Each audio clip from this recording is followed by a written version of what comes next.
everybody hears about the band when you break. But it was like 10 years to get to that point, you know, and like a couple of thousand shows. It's fairly well documented that you guys were, I think JJ said it best, it was like we were a band from the 70s that made it in the 80s. Exactly, that's what happened. Yeah. Kind of an amazing, you know, if it happens too fast, that can be bad. I think so. Yeah. I mean, the good thing about having so many shows under your belt is that, you know, you're so comfortable on stage. You can still, you know, there's times where you're thinking about like, oh, I gotta wash my clothes, man. So, you know, you're not comfortable, you're in the middle of a solo and say, did I wash my clothes?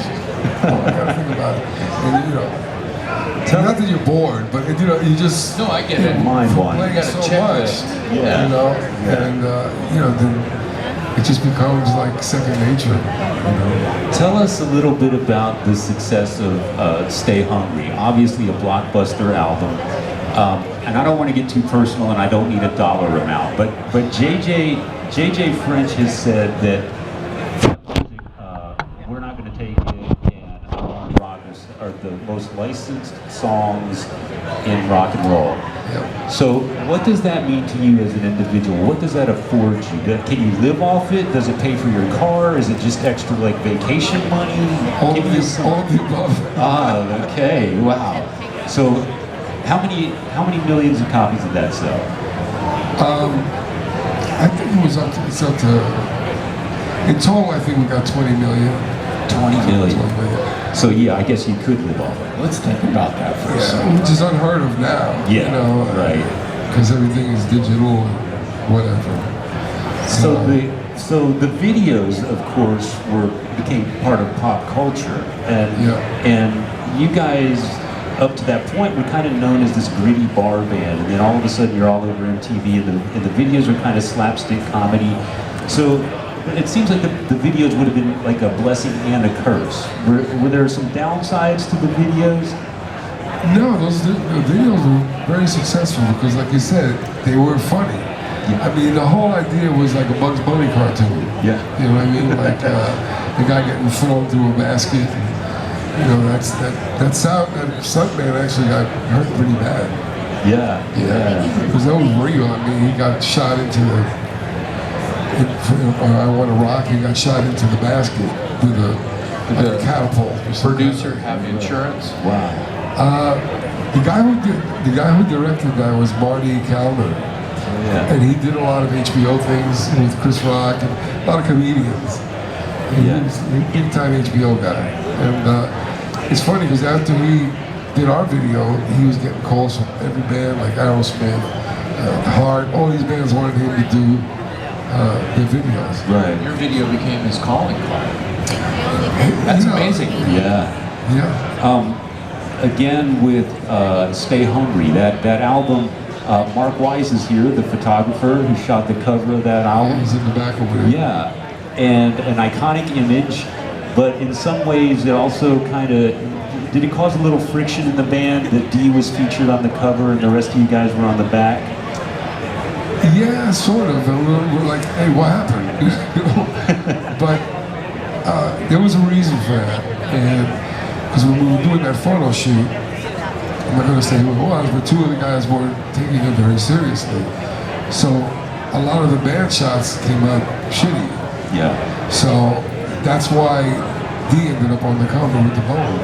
Right. You know, and then we were on the back. And there's a funny story about that because I didn't know they were going to shoot a full-length thing. So I was wearing really comfortable shoes, but they did not look rock and roll. Flip-flops? So Atlantic, you know, Jason Flom from Atlantic Records was so pissed off about my shoes. I said, really? It didn't hurt the album sales. Maybe, you know, maybe those shoes had something to do with it, you know? So in the back of the Stay Hungry album, if you look at the shoes, they're like these blue leather shoes that I regret wearing, but it's, you know, it's there forever. Well, it's an iconic image, and the album, of course, put you guys over the top, and the videos that went with it. You also became known, your bullseye guitar is iconic. So what did you think the first time you saw Zakk Wylde with a bullseye guitar? Well, I wasn't too happy about it. You know, I was like, why would he do that? You know, because he got a boatload of shit for it. Yeah. And he still, you know, when I guess he thought, you know, we had split up, and then, you know, he also stole the jacket thing too with the colors. Oh yeah. That was because he used to come see us all the time. He was, you know, and you know, he kind of. I heard his excuse was, well, mine's a Les Paul and it's black and white. I said, not really. It's, you know, but the whole bullseye guitar thing, I never thought it was going to become such a deal. I mean, I see people with tattoos of it. They've used that guitar for ads for some of our shows. Yeah. You know, not a picture of the band, it's my guitar and it says Twisted Sister. So it's. How did you come up with that? Basically, our logo is kind of like a bullseye. So I wanted something to match the logo. So I told, that was Charvel Guitars at the time. Yeah. I told them I want something, you know, pink and black circles. And then they just did a bullseye. And I said, oh, okay, that's cool, it matches. And our amplifiers we had pink circles on the speakers, on the Sound City speakers. So it kind of went with the stage thing. Yeah. But, you know, that was one of when they first started making those graphic hot rod guitars. Yeah. And that was the first bullseye ever made. And because it got so well known, anybody that did a bullseye got a boatload of shit and they had to change it.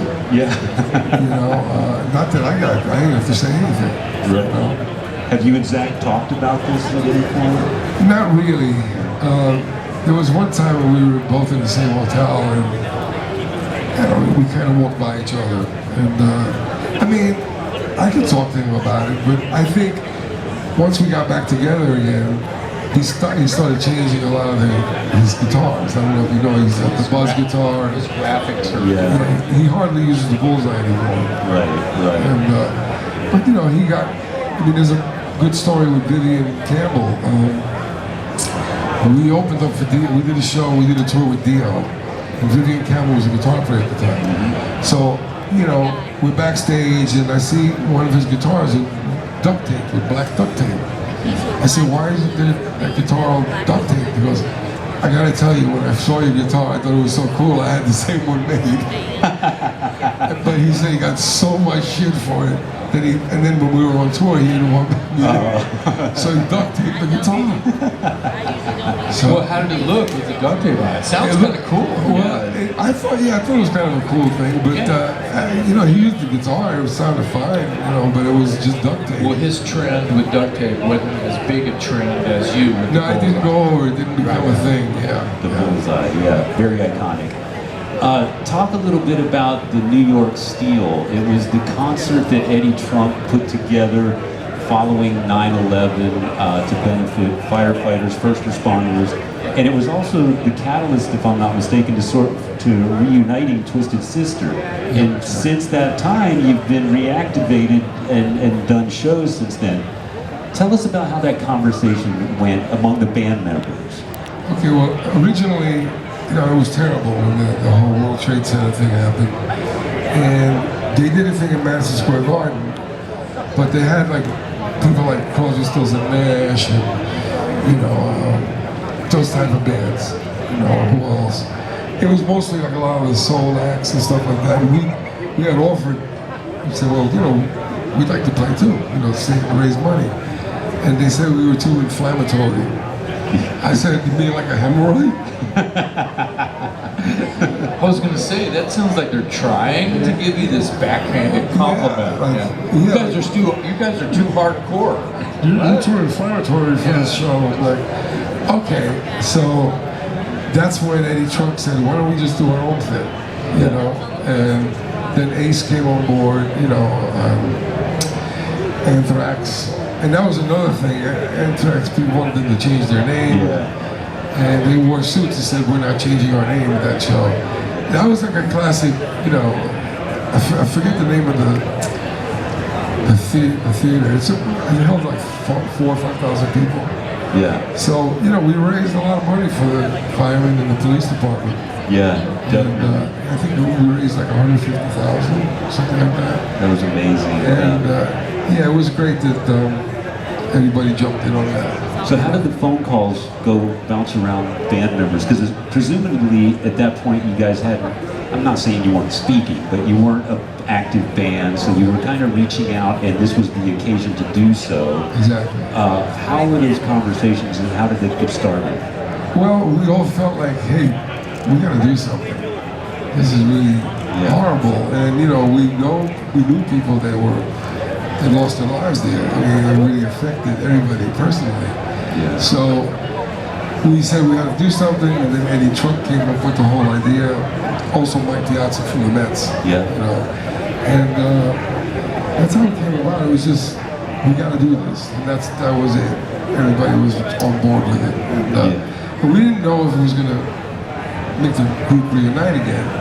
But after that, we got so many offers to start playing again, where we kept turning it down. But then it got to the point where this is stupid if we turn this down. I mean, you know, because, you know, you get offers, you go, oh, okay, well, maybe no. But then, you know, when they hit the right spot, you know. Yeah, right. It's like, well, if we don't do this, we're being stupid. Yeah. You know. So the lesson here is never break up the band, really. Never really break up the band. Right. You can just go home for a while. Oh, we're just at home. I've got my feet kicked up, you know. But when the zeros add up, you're like, oh, we're stupid if we don't. Yeah, because it was just one of those things that, why not, you know? But and none of us ever went out, you know, like some bands have all new guys and there's like 3 versions of the same band. Right. None of us ever did that. So the name and the original members meant something. So it was a big deal for the original band to get back together. And I mean, we were more popular then than ever. Yeah, that's I right. mean, we were headlining festivals all over Europe. And AJ, you had AJ. Yeah. And thank God that Twisted Sister kind of reformed there for something, to do something good for your community, for America. Yeah. And then all of these great things start happening, and then that tragedy with AJ. Yeah. Your brother. 2015. Your family. Yeah, it was, you know, and he was the youngest guy in the band. Wow. So, and AJ was such a great guy on top of being an amazing drummer. I don't think, Underrated drummer. you know, I think because Twisted being the band that is, like a lot of times people don't realize some of the musicianship that's involved. AJ could play with anybody. He was one of those drummers that, I mean, he was, you know, him and Mike Portnoy, he's like that kind of drummer, you know, and he has tremendous memory. You know, he could do a whole track with no vocal, no rhythm guitar. No click track, probably.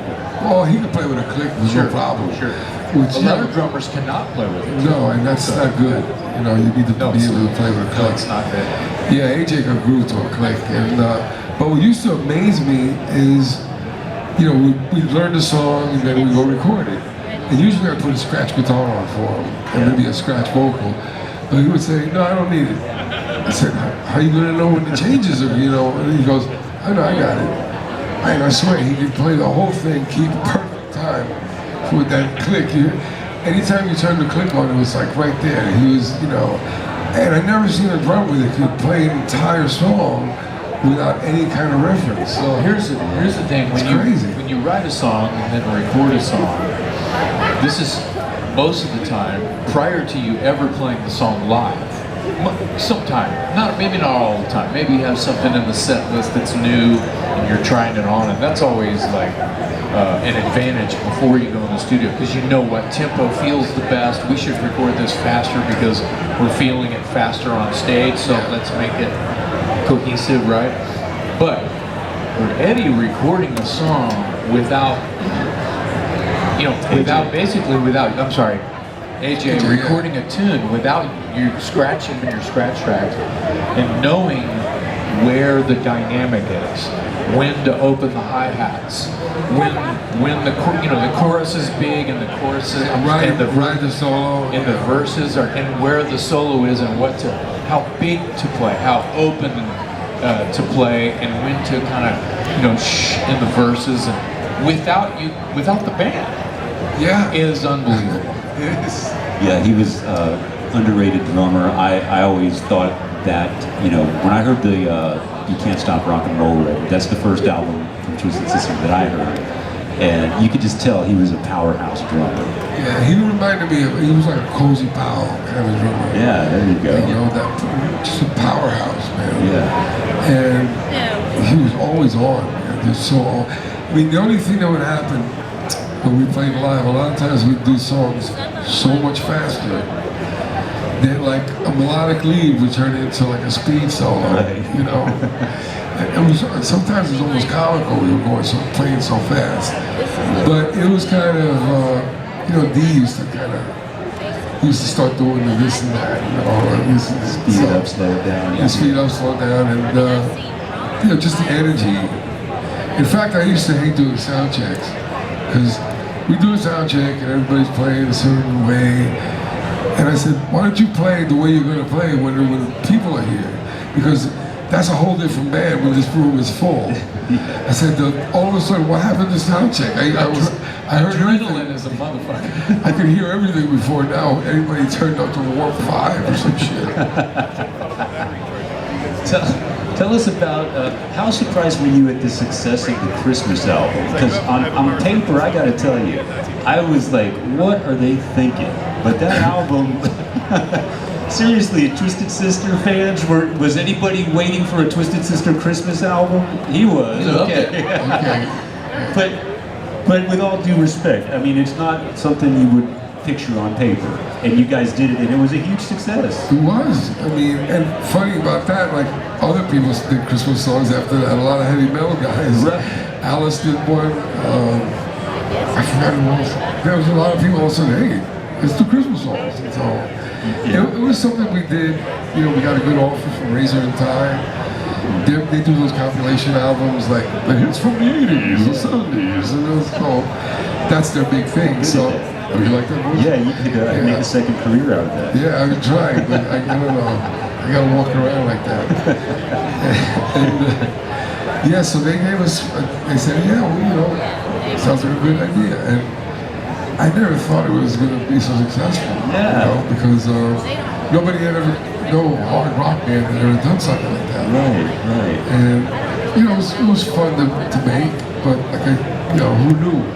Yeah, I was kind of shocked that you guys were going to do that, and even more shocked that it was so successful. But I mean, congratulations, that's great. And it did start a trend. A lot of other people kind of followed along. Yep.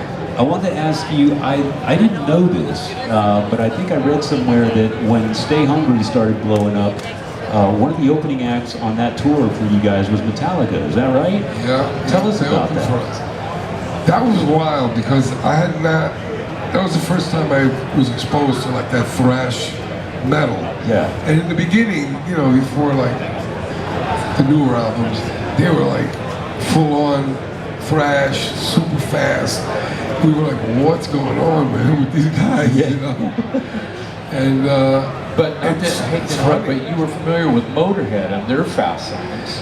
Even though they're kind of playing 1-4-5 blues numbers on 10, it's still not Metallica. No, Metallica was a whole different thing. And who knew? They ended up being bigger than everybody. Some people said they sold out when they got a little more commercial, but I don't think they ever grew did. up. They're not dumb mature. kids anymore. Yeah, that's more mature. It's kind of sad when people love a band when they're starting out and going through that rough time, and then when they make it, they get pissed off. Right. Oh, you're not the same band, man. So I felt bad for them getting that rap. So having said what you just said, they're on tour with you, and this is 1984, so I guess they're doing the Ride the Lightning record. I'm assuming that's so. Are you watching them? Are you watching them rise during the tour? What's your impression of them? No, I didn't really get it till we got back to America. because I was I was in Europe. We only did a few shows with them, but I didn't realize that that was a whole trend of music that was going to happen. Kind of spawned from the new wave of British heavy metal. Yeah, which Motorhead was a part of. Motorhead kind of started that, and then Metallica took it to more of a prog level.